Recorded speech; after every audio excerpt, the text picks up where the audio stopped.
Anxiety is something that affects all of us at some point, and it can be confusing as we move through life to figure out what can I trust? What can I hang on to? If it feels like things are always changing, um, it can feel like the ground is dropping out from beneath us sometimes, and we can just feel unsure about like what can I hold on to as reliable in this crazy life, right? Um, so I want to talk today about a core dichotomy of being conscious, of being alive.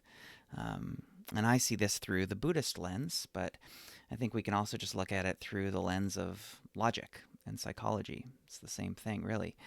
Um, and the dichotomy is this, that there are some parts of life, of the human experience, that are extremely reliable, that are permanent in a sense, at least permanent from kind of um, from the perspective of a human lifetime, right?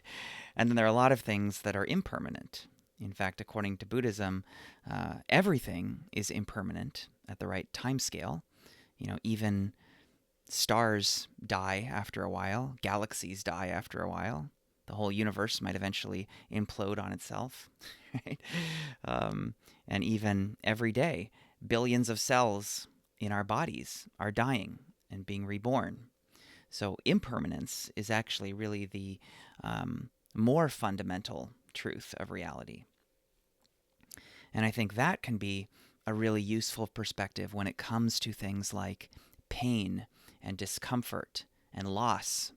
When we're feeling sadness, when we're feeling frustration, when we're feeling physical discomfort, reminding ourselves of the impermanent nature of reality can be exactly what we need.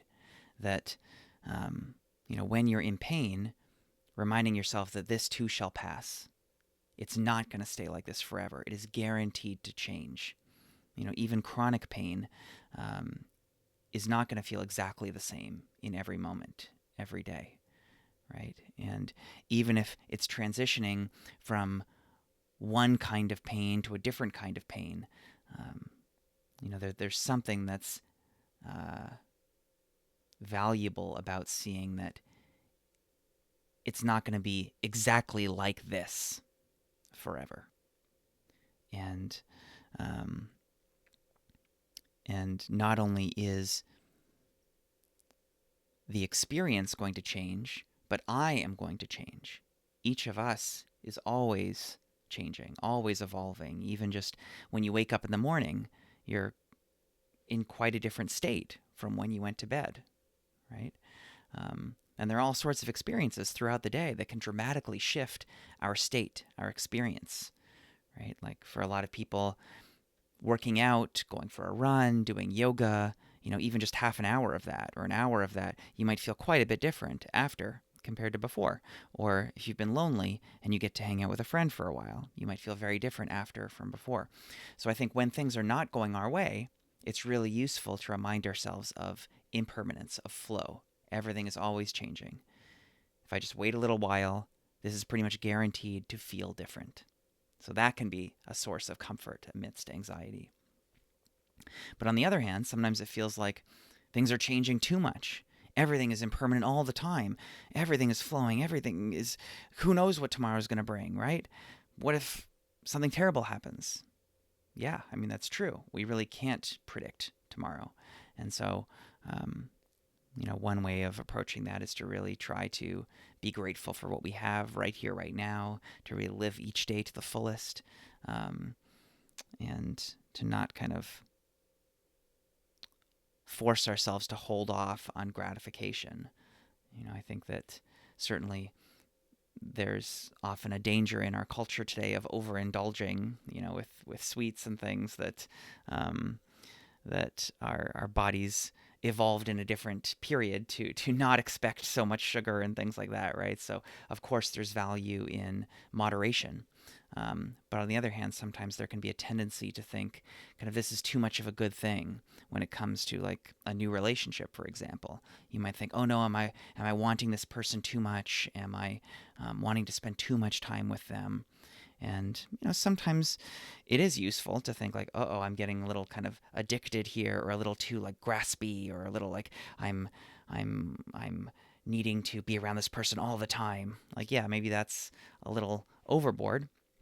But I think on the other hand, it can also be useful to have the perspective of, well, who knows what tomorrow will bring? Maybe they'll leave me, maybe they'll die. Anything could happen. And so if I really feel drawn to this person today and they feel drawn to me, then great. Is there any harm in spending more time with them? Right? So I think that attitude of living each day to the fullest can be really valuable. But the real point I want to get to about the other side of the dichotomy, one side being recognizing impermanence, the other side is recognizing what is permanent.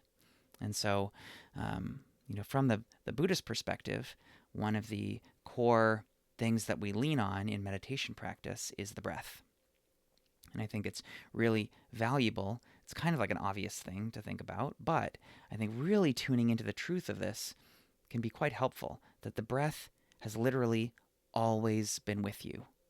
Um, I don't know, as an infant, how quickly the breath starts, but I think it's pretty quick after you you emerge um, as an independent human, that the breath begins. And for a long time now, probably decades, if you're watching this, your body has been constantly breathing, right? Even while you're asleep, even while you're unconscious, even while you're not paying attention. You don't have to do anything. The breath is just always automatically happening. That is very reliable, right? Even as the world seems crazy, feels like there's nothing you can count on, nothing you can trust, you can trust the breath. You can trust that your body is taking care of you. Your body is keeping you alive. And so there's the breath, there's the rising and falling of your belly, your chest, and there are other things too, like your heart. Your heart has always been beating. And sometimes I find it comforting when things are overwhelming to put my hand on my heart, close my eyes, and just really feel that heartbeat. And really feel that gratitude for this heart that has been beating so consistently for so many years. Like, it's incredible to really tune into that. Like, wow, how many times has this organ successfully beated and pumped blood in this complex way to keep me alive? Oh my God, it's absurd how reliable all these systems are in the body, right? That they've just been functioning in this way again and again, keeping our precious selves alive. So you can focus on any number of bodily processes, right? Your lungs, all these things that are just again and again keeping you alive. But another really powerful one is to focus on the sensation of weight, gravity. Because all that, even those things you might say, well, my heart might stop pumping one day and then I'll die. Oh crap, that's actually really scary, right? But another thing you can focus on is this external force of gravity. That even if something malfunctions in your body, that might seem scary. Oh no, can I rely on my body? But one thing that you can really rely on pretty darn consistently is the force of gravity. Your whole life, gravity has been gently holding you down.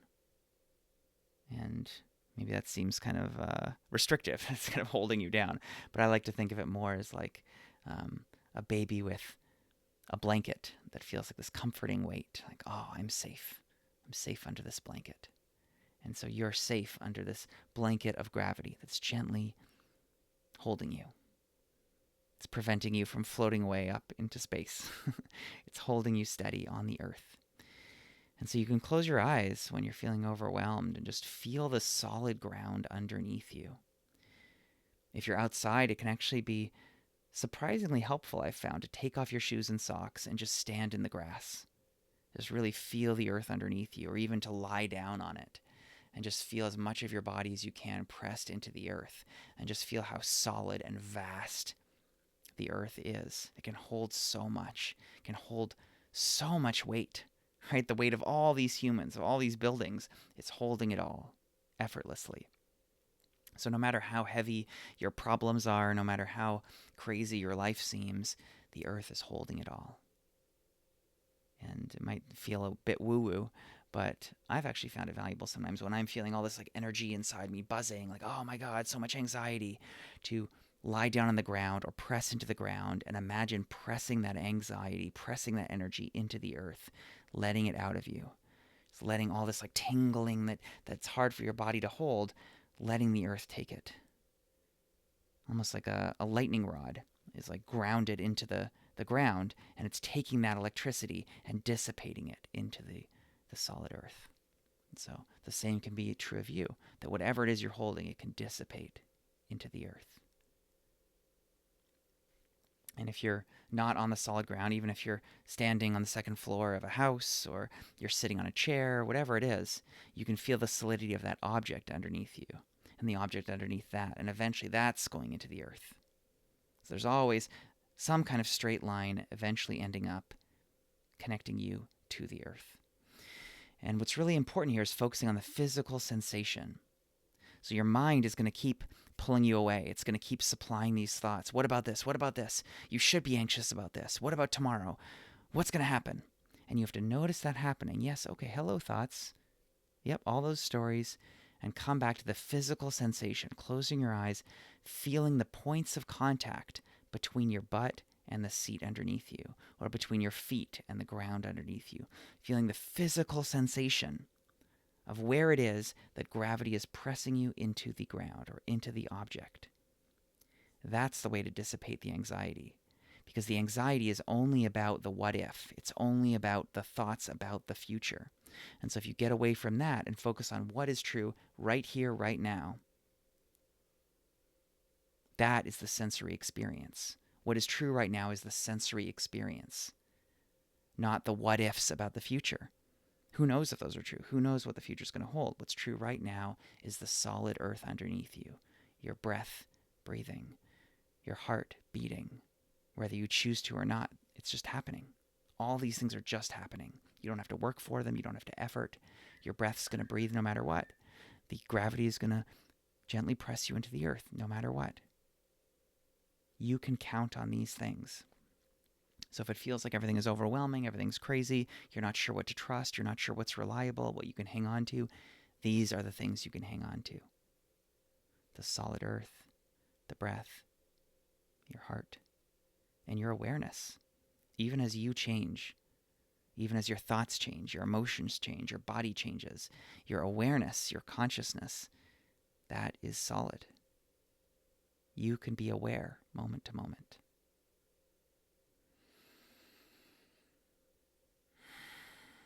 So I invite you to practice these two ends of the dichotomy. When things are unpleasant, when things are painful, you can count on the fact that they will change. This situation will change. Your feelings will change. Your thoughts about this will change. Don't worry. Everything is flowing. These things are not permanent. These experiences, these states are not permanent. You'll probably feel better tomorrow, better the next day. And on the other hand, if things feel too crazy, too out of control, then you can count on the things that are not changing. Sure, the earth is going to die at some point, right? But you are most likely not going to be around for that. So for now, you can sure count on the earth being solid underneath you. You can count on gravity, breath, all these biological systems are reliable. You can count on these. They've been working so well for so many years, they're probably going to keep working well for a long time. So practice both of those ends, and I'd love to hear how this lands for you in the comments. I hope you have a nourishing day.